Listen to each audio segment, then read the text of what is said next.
Welcome back everyone. Welcome to civil services study practice set number 227 पर आ जाइए UP PCS के लिए। और फोकस करने वाले हैं इसमें करंट अफेयर्स के प्रश्नों पर। इस पूरी की पूरी टेस्ट सीरीज का लिंक आपको डिस्क्रिप्शन बॉक्स में मिल जाएगा, वहाँ पर आप टेस्ट नंबर 1 से लेकर 227 तक पहुँच सकते हो। तो क्वेश्चन नंबर 1 पर आ जाइए। आतंकवादी संगठन बोको हराम निम्नलिखित में से किस देश से संबंधित है, बताइए। आतंकवादी संगठन बोको हराम का संबंध किससे है? ईरान, इराक, केन्या या नाइजीरिया? देखिए, नाइजीरिया का एक ये आतंकवादी संगठन है जो कट्टरवादी विचारधारा को बढ़ाना चाहता है। तो अफ्रीका के नाइजीरिया में बोको हराम एक आतंकवादी संगठन है जो कट्टरपंथी विचारधारा को आगे बढ़ाना चाहता है। क्वेश्चन नंबर 2 पर आ जाइए। कोहला हाइड्रो पावर प्रोजेक्ट निम्नलिखित में से किस नदी पर निर्मित किया जा रहा, बताइए। कोहला हाइड्रो पावर प्रोजेक्ट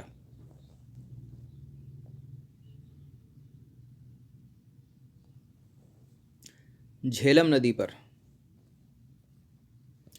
तो Kohla hydro power project PoK में बहने वाली झेलम नदी के ऊपर जो है निर्मित किया जा रहा है। इसका उद्देश्य पाकिस्तान को स्वच्छ और कम लागत वाली बिजली उपलब्ध कराना है। चीन एवं पाकिस्तान के सीपीईसी प्रोजेक्ट के तहत इसका निर्माण जो है वो किया जा रहा है। हर साल किस तिथि को विश्व खाद्य सुरक्षा दिवस मनाया जाता है, बताइए। 8 सितंबर, 7 अगस्त, 8 जून या फिर 7 जून।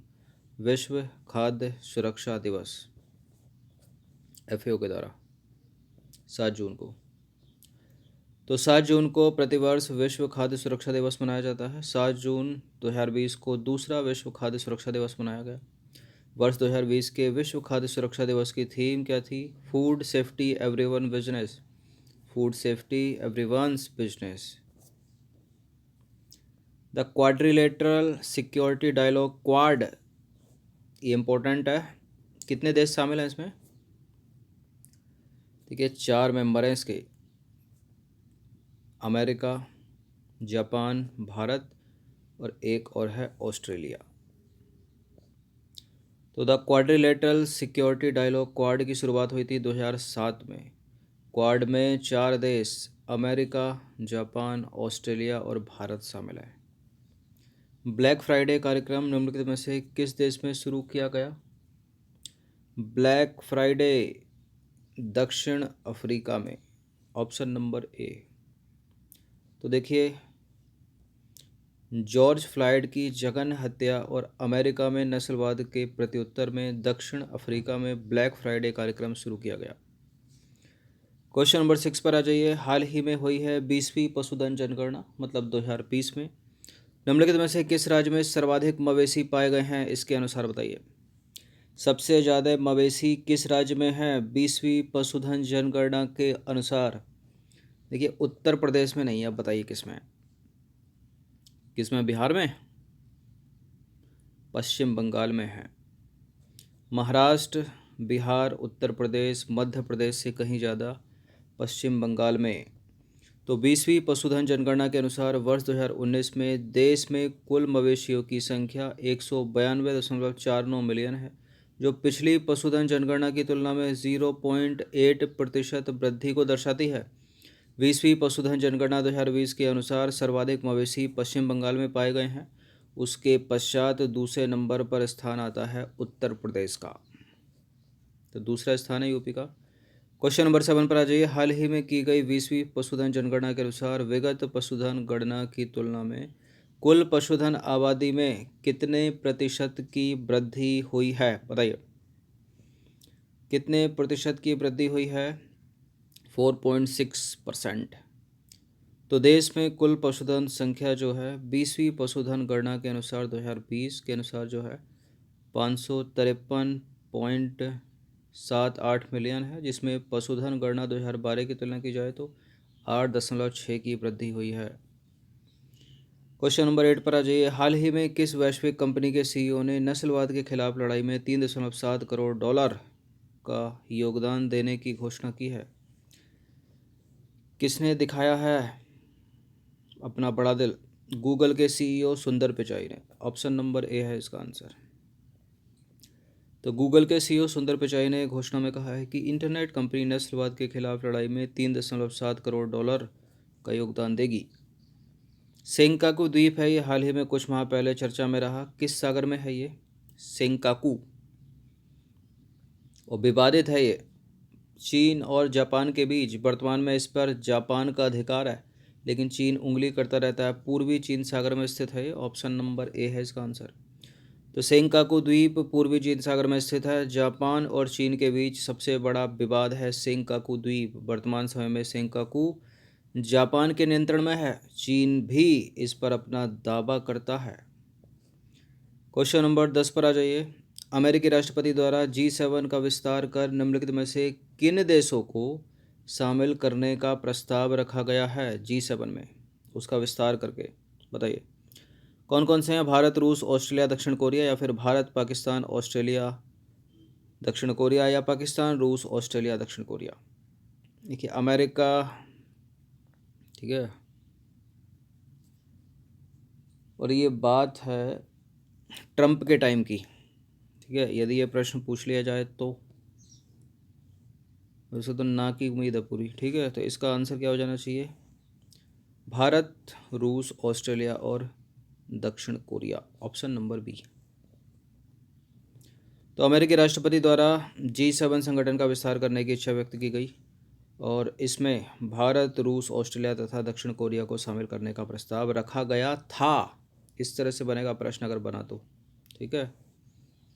अब तो जो बाइडेन आ गए, ठीक है।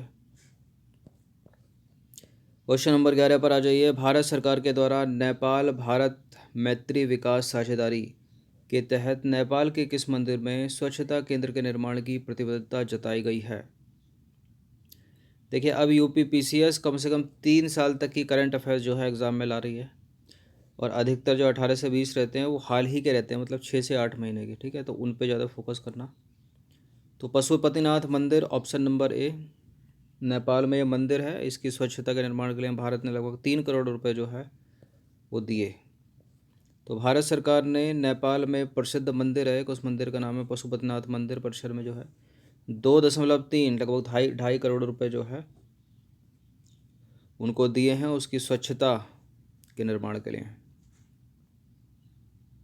उसकी स्वच्छता के लिए, स्वच्छता निर्माण, ठीक है। चलो क्वेश्चन नंबर 12 पर आ जाइए। प्रधानमंत्री वन धन योजना की शुरुआत कब की गई?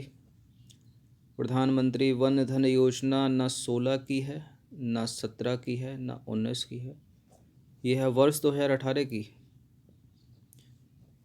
तो वन उत्पादों में मूल्य संवर्धन द्वारा जनजातीय लोगों की आजीविका का सृजन करने के लिए वर्ष 2018 में प्रधानमंत्री वन धन योजना प्रारंभ की गई।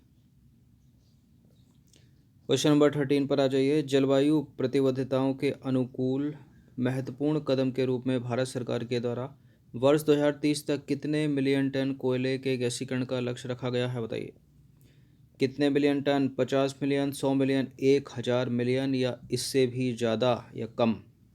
100 मिलियन टन कोयला। तो सरकार ने वर्ष 2030 तक लगभग 100 मिलियन टन कोयले के गैसीकरण का लक्ष्य जो है वो रखा है। इस उद्देश्य के लिए 4 परियोजनाओं की पहचान की गई है और तकरीबन 20,000 करोड़ रुपए का निवेश किया जाएगा। क्वेश्चन नंबर 14 पर आ जाइए। गरीब कल्याण रोजगार अभियान का प्रारंभ निम्नलिखित में से कहाँ शुरू किया गया? बताइए गरीब कल्याण रोजगार अभियान का प्रारंभ कहाँ शुरू किया गया है? बिहार में। Option number A. तो गरीब कल्याण रोजगार अभियान का उद्देश्य कोविड-19 महामारी से प्रभावित बड़ी संख्या में घर वापस लौटने वाले प्रवासी कामगारों को सशक्त बनाना और अपने क्षेत्रों या उनके गांव में आजीविका के अवसर मुहैया कराना। क्वेश्चन नंबर 15 पर आ जाइए। सत्यभामा पोर्टल है एक, इसका संबंध निम्नलिखित में से किससे है? सत्यभामा पोर्टल खनन क्षेत्र में अनुसंधान और विकास को बढ़ावा देने से, खनन क्षेत्र में अनुसंधान और विकास को बढ़ावा देने से संबंधित है सत्यभामा पोर्टल। तो देखिए जून 2020